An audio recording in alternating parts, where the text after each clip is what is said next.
Phones that can fold have been here for some time now, but my bot-ly hands could never really experience them for a good amount of time yet. So when one of my channel subscribers offered me his Samsung Fold 4 for a few days, I was like, it's fold time, baby. I really need some new punchlines. Hey everyone, Mukul here. So I used the Fold 4 for 4 days. So I'm only going to highlight the things that really stood out or folded out in my usage experience with the phone. The build quality is just marvelous. Samsung has made sure to only use the best quality materials for their flagship fold device this year. The glass back is pretty nice and has a matte finish over it, but you will cover it up with a cover, of course. And if you don't intend to, then I have a question for you. How do you have so much money, man?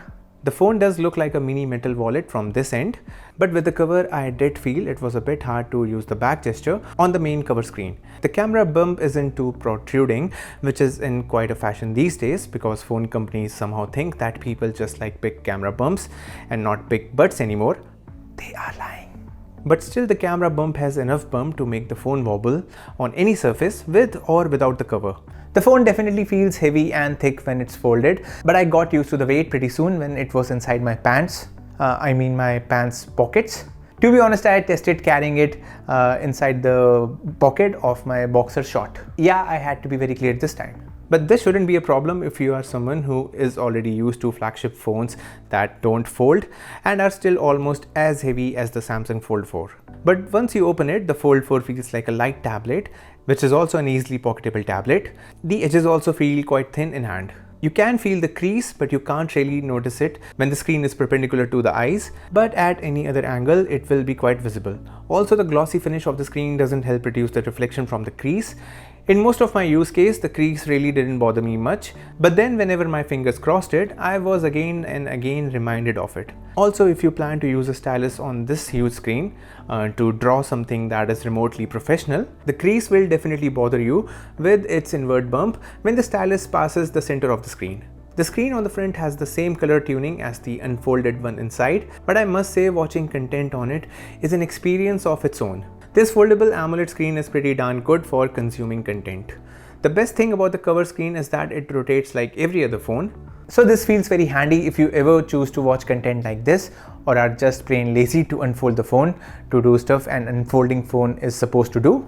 You can also use a much safer way to consume content when you use the phone like this, but the ability to bend the phone and watch content however you want surely feels like a luxury. Almost every video due to their aspect ratio will appear with these thick sidebars because of a totally different screen aspect ratio the Fold 4 uses, and the thick top and bottom bars might feel like a major waste of space if you don't watch content mostly in a dark room. But there's really nothing you can do about this. You can zoom in on the content and fill those black borders, but then that will make you lose a lot of details from the content because it just cropped it.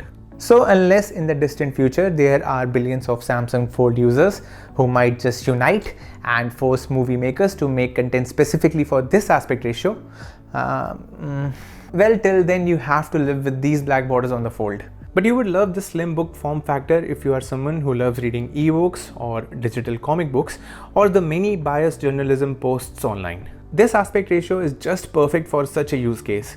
This can truly change the habits of people who don't like reading a lot of stuff on their phones. The cover screen and the main screen can have different icon layouts, clearly giving you more desktops than you can manage to manage. The screen outside turns very handy when you have to do something quickly on the phone and just want to avoid unfolding it. What really impressed me about the Fold 4 was how smooth the One UI felt on it. I have never ever experienced One UI as smooth as it was on this phone. I have used quite a few Samsung flagships till the Galaxy 10 series, but then took a break seeing how absurdly Samsung has started pricing their phones. But the Snapdragon long name chipset makes the One UI on the Fold 4 feel no less than how fluid and snappy an Android flagship phone should feel like in 2022. And due to this very reason, this is probably the first Android phone where I didn't turn on the navigation keys and thoroughly enjoyed using the gestures a lot. The Fold 4 is clearly meant for heavy multitaskers. That is, if you want to extract maximum value from the investment you have put on this phone and not just hold the phone to show off how wealthy you are. Nobody cares. There are a bunch of ways you can multitask on the Fold if you have a capable enough brain. At once you can snap 3 windows on the screen, and if that ain't enough, you can add one more windows as a pop-up. I'm not a fan of pop-ups, but if you adore popping up, then pop the up away. You can also reshuffle these app styles very conveniently with a nice fluid animation. You can also use the sidebar to conveniently use the apps you use the most.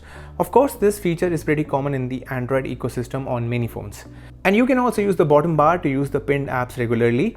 And here the right side aligned apps are the last two recent apps.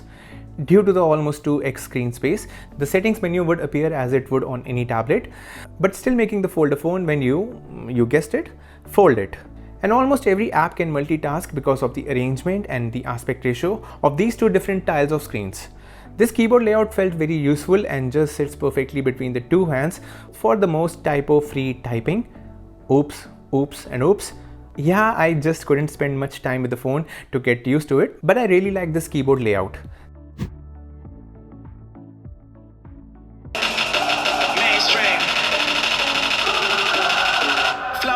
Water, so I'm going mainstream. Yeah.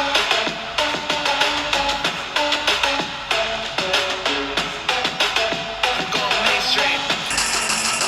Mainstream. Flow like water, so I'm going mainstream.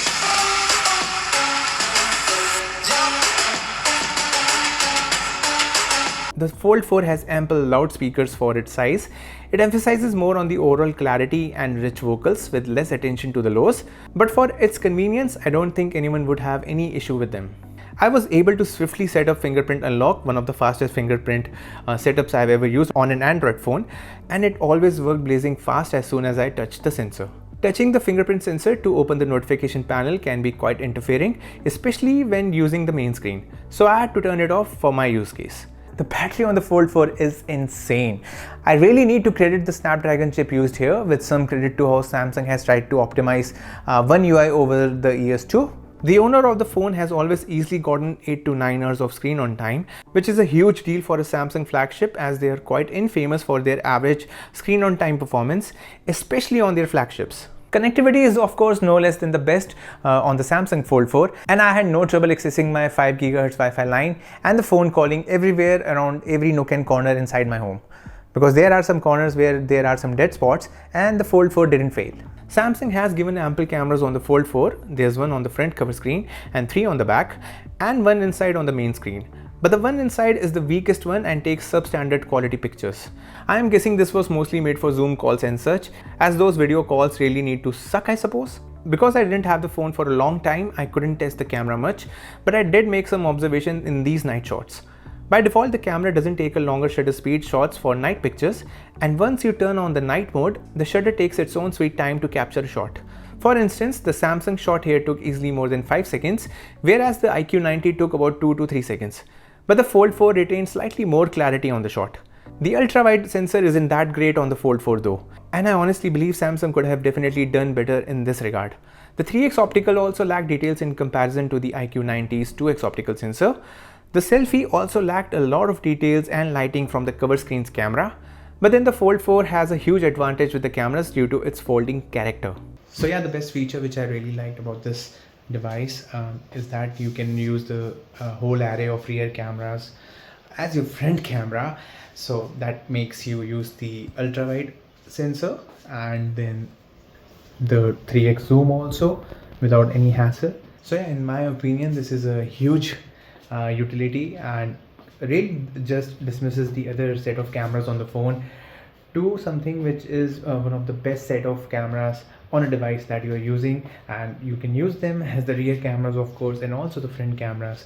So yeah, a pretty huge convenience in my opinion, and if I owned this device, then I would have surely made good use of this. So I honestly never thought I would ever say this for such an expensive smartphone or a folding tablet, but the Fold 4 does hold an almost good value for its asking price. Not the launch price, the price it has currently in the market. In the US, it costs about 30,000 rupees less than in India, but it did see a good drop recently on Amazon at least, but then again the price rose.